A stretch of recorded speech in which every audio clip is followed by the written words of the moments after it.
Good morning and Jai Hind, ladies and gentlemen. On behalf of the Republic Media Network, I thank you all very much for joining our inaugural Forces First Conclave here today at the Manekshaw Center. The Forces First Conclave 2025 is India's largest, most impactful and high-profile military conclave we are hosting. Especially since Operation Sindoor, it has a special significance. And it is very humbling that we have been given an opportunity to host it here in association with the Center for Land Warfare Studies. I would like to very warmly welcome our Army Chief General Dwivedi, sir. It is a total privilege and a matter of deep inspiration for me personally and for all of us here at the Republic Media Network that you are with us here this morning to deliver your keynote address for an event that has been a long-held vision of our network. I thank you for giving us this great opportunity, sir. I would also like to warmly welcome and thank all the serving officers and accomplished veterans who are here today. I cannot name all of them, but I'd like to thank Lieutenant General Devendra Sharma, Lieutenant General Ajay Chandpuria, Lieutenant General Abhijit Pendarkar, Lieutenant General Rajiv Gai, Lieutenant General Sumer Ivan Dekuna, Lieutenant General Dushyant Singh of Clause, Major General Sandeep Sharda, Air Marshal Diptendu Chaudhary, Lieutenant General M.U. Nair, Lieutenant General A.K. Bhatt, Lieutenant General Raj Shukla, Major General G.D. Bakshi, who's here with us today, and Ms. Deepti Mohil Chawla, who will be joining us in some time. Thank you all very much, among others. If I missed any, please forgive me for being here. We are also honored to be joined by 57 serving officers. We salute you, sir, for your service, your leadership, and your unwavering commitment to our great nation. And I believe that this Thought Leadership Forum will leave us with many thoughts on how to take the country forward and work together. I also believe that an occasion like this is a great opportunity for the media and the military to come together. Personally, I would like to say clearly that I have said there is only one philosophy, sir, at the Republic Media Network, sir. When you come to our studios, you will not see news first, not that we are bad in the news. We say nation first, emblazoned. Some of you who have come to our newsroom would see that emblazoned right there as you enter. And as you leave the newsroom every day, you look up every day and you commit your journalism to the service of the nation. Today, we are here to listen to you. So I am not required to really make a big, long speech. But I would like to say to all of you, especially our dear, beloved serving officers, retired officers, and members of the armed forces, this network is your network. We have stood by you. I am proud to say on behalf of our network that during Operation Sindoor, there was nothing but substance. There was no hype. There was nothing else. There was focused attention. And we are so proud of your achievements. I would also like to thank Chairman and Managing Director of Bharat Forge, Baba Kalyani ji, for being here, for his support and unwavering support for this event and all that he's doing for the forces. Ladies and gentlemen, I just want to set some context to this event. Today we stand at Bharat's crossroads of strategy and history. We are at an inflection point strategically, and we are all increasingly aware of it every passing day. Militarily, in the north, our soldiers operate in altitudes exceeding 20,000 feet where oxygen is scarce, temperatures plunge minus 30 degrees.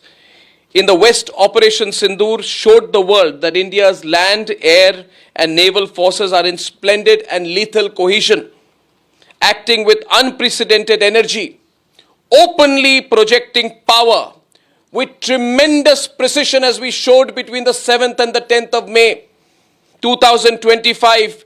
We also showed the brilliant and unparalleled integration of our forces, all while maintaining strict discipline and international credibility. Ladies and gentlemen, for this, we have to be ever grateful to our services. But we are also in an age of uncertainty, and we are maneuvering through it, which I would like this conference to highlight. Our rise comes with tremendous tumult in the global order. Perhaps never before. From Ukraine to the Red Sea, from the Taiwan Strait, There are over 40 to 45 active conflicts in the world today.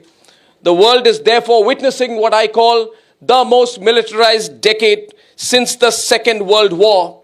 Global defense spending is going to touch $3 trillion. AI warfare alone is going to count into hundreds of billions of dollars. Cyber attacks on defense networks have tripled. And therefore, the changing nature of war, the changing character of war is something we would love to discuss here. We are gathered in an age where geopolitics is no longer about borders alone, but about bandwidths. Where wars are not mechanical alone, but algorithmic. Where they are fought through drones, satellites, space, cyber intrusions, and most importantly, since we run one of the largest media houses in the country, narrative wars have become part of the story as well. Ladies and gentlemen, autonomous systems, AI targeting, hypersonic weapons have made deterrence timeframes vanish. Therefore, decision-making has to be so quick. Our conflicts are not just kinetic, they are powerfully cognitive. And that is where I believe Bharat always has an edge. Because the one great thing about Bharat, which we showed during Operation Sindoor, is that nobody but Bharat and Bharat's soldiers can outthink the competition. We have outthought, outmaneuvered the competition, ladies and gentlemen. In fact, there is no competition. As General Dwivedi said during his speech in IIT Madras, and I thought that was a brilliant quote, sir. Narrative warfare is no longer secondary to battlefield success. It is part of the operations architecture from the outset. To quote General Bakshi, who was describing a narrative management system, he said, it is about influencing the domestic population, the adversary's population, and the neutral population, and therefore wars are no longer fought in silos. The skies and cyberspace are no longer peripheral. They are the new front lines of conflict. The battlefield has changed forever, and with it, our responses to it. We in the media got a ringside view of Operation Sindoor. We didn't get all the information, sir. But we know that that is also in national interest. But I would say that Operation Sindoor sent a clear message to the world about what India's response would be in this new age battlefield. We were proud, terribly proud as a media organization, in the media, and as citizens of this country, at the manner in which our forces led and the way in which they hit. First, number one, it showcased our integrated warfare, our ability to conduct multi-domain warfare, seamlessly integrating all areas, land, air, cyber, space. Secondly, it showed our precision and technological coordination. Targets hit with advanced communication systems and terrible precision. Indigenous systems, number three, were at the core of it. And therefore, from the Akash Tir system to AI-enabled platforms to ISRO satellites, the NAVIC navigation system and drone swarms, all of it truly gave us an opportunity to showcase our increasing self-reliance in defense innovation. Fourthly, it was a step towards theater command integration. Operation Sindoor underscored the practical need for theater commands, aligning with General Dwivedi's what he has said earlier, his vision that theaterization is quote-unquote absolutely necessary, unquote, and inevitable for Bharat. And finally, it marked India's entry into a new warfare era where technological fusion, indigenous capability, and domain integration define the nation's military indigenization. Ladies and gentlemen, it is in this context that we are hosting our conclave today. We are hosting the conclave today in a way to start the conversation about the Defense Charter for the future. It is not for Republic to even suggest what that charter would be. But it is for the Republic Media Network, for the media and the citizens of this country to observe what that charter could be and to ask ourselves, ask not what the services do for you, ask what you can do for our services. I would also like to tell all our representatives from the services that when we say nation first, we also say forces first. We believe in the moral leadership of the Indian Armed Forces.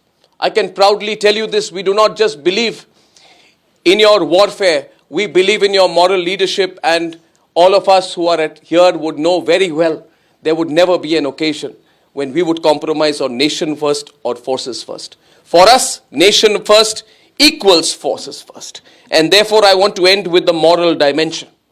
The moral dimension of warfare is equally significant. The strategic dimension is incomplete without the moral dimension. We do not say that we are right. We must believe that we are fighting for the right. The moral dimension, our ethos of Vasudeva Kutumbakam, has now run in the veins of each one of our strategic actions. Once again, to quote General Dwivedi, who recently said that India's future security would rest on a whole-of-nation approach. A whole-of-nation approach, where soldiers, scientists, industry, academia, and citizens, and I would like to include in this the media, work in unison. I've always said this. People say, sir, I'll take an aside. People say, Arnab, you must be neutral. I said, I will be neutral, but not in an issue which matters to our nation. I cannot be neutral between Bharat and another nation. I will always be on the side of Bharat. That is my definition of journalism. And therefore, this whole-of-nation approach gives us the collective responsibility, collective resolve to work together. Finally, today, as we hear from those who have led the troops in snow, desert, and dense forests, and we are so proud when I saw so many officers come in their combat uniform, may I say, at the very end, I too am an army brat, and therefore I have a different association with you. We have many members of our family from the forces. My father was Madras Sappers 9 Engineer Regiment, 1962 commission, and we all know the circumstances in which youth committed themselves to the service of our country. We have not had the privilege of wearing the uniform, but we have the privilege of serving you to build a modern, resilient, and assertive India. Thank you very much. Jai Hind, Jai Bharat. Thank you.